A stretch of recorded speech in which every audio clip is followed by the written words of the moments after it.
Hey guys, it's Maxie here and welcome to another edition of A Nation Left Behind, where we try and do something with the Scottish national team. Last time you joined us, we had just finished our friendlies in the March portion of the year. So it turns out I didn't have my assistant setting friendlies, no one offered us any friendlies, so that's why we had nothing in the summer.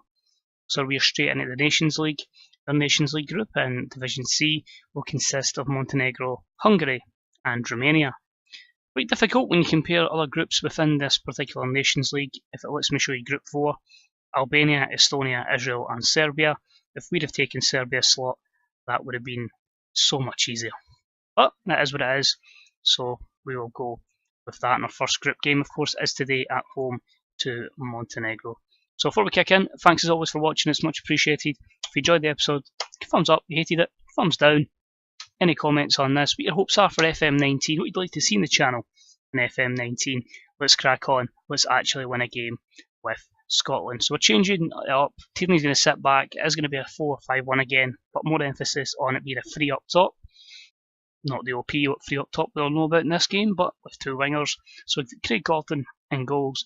Our back 4 is going to see 2 left-footed centre-backs, which I'm not a fan of, but it has to be done. It's Kieran Tierney at left back. A chance for Liam Cooper. I want to try him, give him an opportunity. I know we played Grant Hanley, but no. That's my thoughts on Grant Hanley. No. So he plays at centre back with Liam Lindsay, Callum Patterson at right back. McCarthy will sit. Midfield pairing, because of his poor form for club, Callum McGregor is out, so it is going to be Stuart Armstrong and Tom Kearney. Matty Phillips is going to cut in for the left, Matt Ritchie in the right, and Lee Griffiths is a lone striker. If you look at the ages of our players there, you can see they're all pretty much should be in their prime, or coming up to their prime, the exception of course goalkeeper Craig Gordon. But you look at the bench, it's a very youthful bench. If I just look at it there, you see the likes of Cummings and Mackay, who gets a chance at 23, Burke and Fraser 21 and 24 respectively. You get a 23 McGinn, 24 Andy Robertson, and 2 centre backs, and Scott McKenna and John Souttar. They're both at 21. Hopefully we might see something from Scott McKenna. It seems they've really rated him in this. I was unsure because it is the January update if they'd maybe put him forward as much as I feel he's going to be in 19. I think in 19 he'll be probably one of the most sought after centre backs in the game. But you never know. We'll see what happens. I'd like to expect to get a result here, but there's always going to be players. If we just quickly pause it, can see straight away Stefan Jovetic is going to be someone that will cause us problems. Admittedly, I don't know a lot about many other Montenegrins, maybe Stefan Savic at centre back, but it's one of those nations where maybe if it is Mario or Mirko Vucinic, so again, not the greatest knowledge of Montenegro, and I like to pride myself in decent knowledge of a lot of football teams, but sometimes you need to put your hands up and go, nah man, not a clue. So hopefully we can get a good result here. I'm really hoping to get the 3 home wins, and then we'll see how we do away. If you don't know how the Nations League works, 4-team or 3-team group. Come on, Richie, plays it in. Phillips, oh, he's unlucky. Top team gets promoted, bottom team gets relegated. In a 3-team group, it means 1 team will stay at this level. Obviously, 4-team group will mean 2, but the groups are randomly drawn every year, so you could get a completely different 3 or 4 in your group as the year goes on. The years go on, so I quite like it. It's a nice introduction. It definitely can help in terms of European Championship qualification.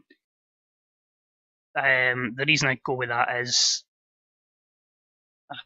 just by managing Scotland in the NEC save, it ends up being an extra qualifying round, or it's a good way to help if you've not qualified for your group.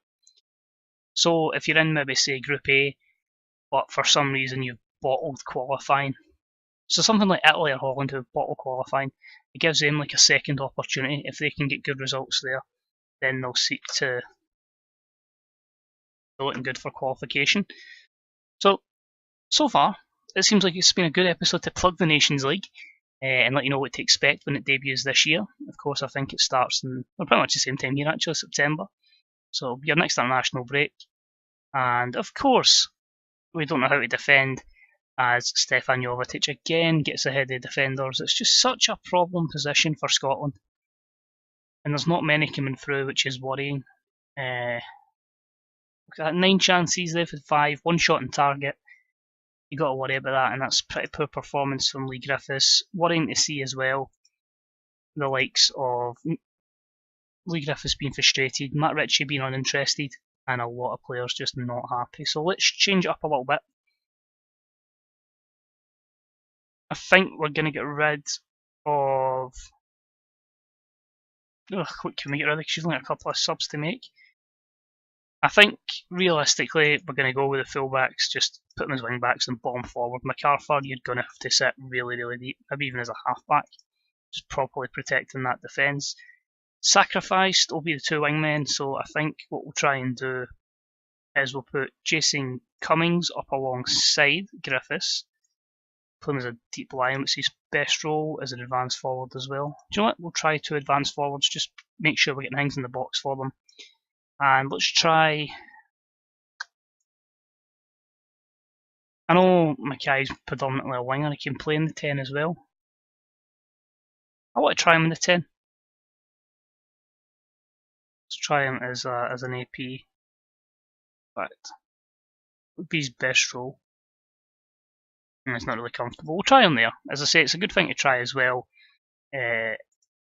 End of the day, if we get sacked, we get sacked in the Nations League. It's a case of at least we gave people opportunities. Griffiths with a chance, and we're nearly in within 15 seconds.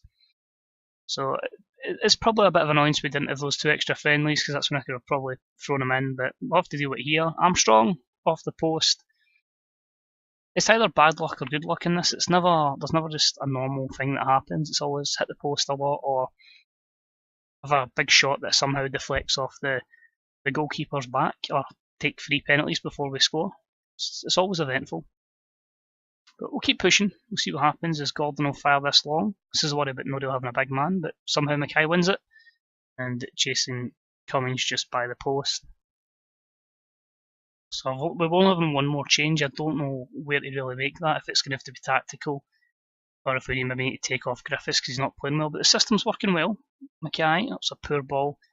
Intercepted by Savage. They seem comfortable in possession, that's for sure, but they are a pretty good technical country, and that is just wide by Jovetic. I think you notice that with a lot of the kind of countries in that area, like physically and technically really, really good. We will go with Griffiths off. I'm going to try Mackay as a false 9. And McGregor as a supporting attacking midfielder. So whether it works, highly unlikely, but you've got to take somebody off that's playing poorly. The other option was Kieran Tierney off for Andy Robertson, but if anything, Kieran's just making sure Andy starts in the game coming up. So obviously 2 games in quick succession, there'll be an opportunity there. But what I need to remember as well, just because we're having more shots doesn't mean we're having more of the play, as Jovetic with a beautiful finish there. Kill us off, because I just tend to go with shooting sight, because at the end of the day, you may as well. You might get a bit of luck, it might deflect off the opposition, you know, and if you keep shooting, there's every chance one's going to get in, and we've just fell apart completely as Nikola Vidovodic makes it free. I don't know if that's the correct pronunciation, probably not.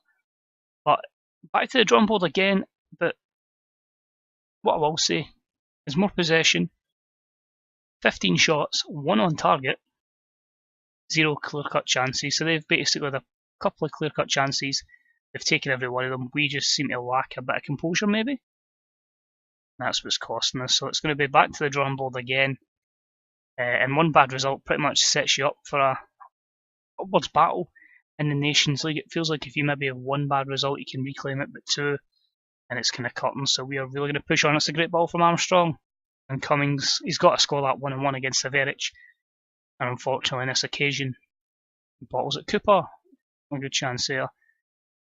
But looking at that, you're worried about Patterson, Tierney, Armstrong, Griffiths. It's a lot of poor performances that really shouldn't be happening. You know? And again, I think it is a case of I don't know my best 11. And that's probably hampering everything else. Last chance to get something. Oh no, we're going to lose a goal on the counter. Could show up here lost that, so I wasn't going to try and pronounce that name, but back to the drum board, poor performance overall, but it gives you an idea of the kind of uphill battle you're facing at Scotland. And again, if anything, it even shows how vital friendlies can be as well, because we've thrown a couple of guys in who just maybe haven't quite been to the standard. And maybe some that did impress, McGregor done okay, MacArthur, Cooper done pretty good. So you look at that and you look at the other side for Billy, Ki. So we'll leave it out here and hope I'm still on a job to take on Hungary. Because obviously the way the results are going, you don't want it to be too negative. So we'll go through the press conference as well. Pretty much to rip up my halftime notes. Just say it was amazing. So disappointing defeat, but that's what happens in international football. Sometimes you just don't get enough time to get the guys together. Let the manager say it and you don't get the correct result. So we'll carry on. As I say, the save will go through as close to FM19 as we can get. Hopefully we can at least take Scotland somewhere, but if not, we can have a bit of a journey in the way there. So as always, cheers for tuning in, it's been much appreciated. If you enjoyed it, please don't be afraid to leave that wee thumbs up button. And of course, let us know what you think for FM19 and enjoy the rest of your day. Take it easy guys, and I'll see you soon. Bye bye.